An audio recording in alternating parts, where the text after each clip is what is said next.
জনগণের আস্থা অর্জনে দলীয় নেতাকর্মীদের আরও সতর্ক হওয়ার পরামর্শ দিয়েছেন বিএনপির ভারপ্রাপ্ত চেয়ারম্যান তারেক রহমান। তিনি বলেছেন, বর্তমান পরিস্থিতিতে দেশের মানুষকে রক্ষার দায়িত্ব বিএনপির।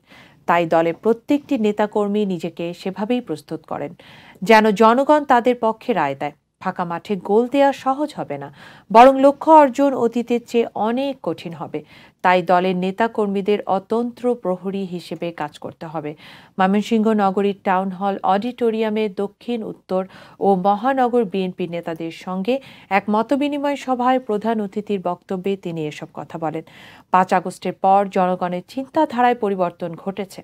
বিএনপিকেও মানুষের এই চিন্তাধারার সঙ্গে পরিবর্তিত হতে হবে মন্তব্য করে তারেক রহমান বলেন, মনে রাখতে হবে, বিএনপি বিরোধী দলে ছিল, এখনো বিরোধী দলে আছে। যতক্ষণ জনগণ তাদের পক্ষে তাদের ভোটাধিকার প্রয়োগ না করবে, তাই জনগণের আস্থা অর্জনের জন্য দলের নেতাকর্মীদের কথাবার্তা ও কাজকর্মে সতর্ক হতে হবে। তিনি বলেন, অনেকেই ভাবছেন স্বৈরাচার পতনের পর মাঠে তাদের আর কোনো অবস্থান নেই। এরকম ভাবসাব অনেকের মধ্যে দেখা যায়।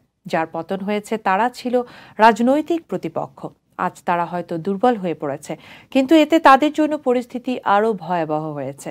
কারণ আগে প্রতিপক্ষ ছিল দৃশ্যমান, এখন প্রতিপক্ষ অদৃশ্য। তারা দলকে ক্ষতিগ্রস্ত করতে পারে। তাদের বিষয়ে সবাইকে নিজ নিজ এলাকায় সতর্ক থেকে পরিকল্পনা গ্রহণ করতে হবে।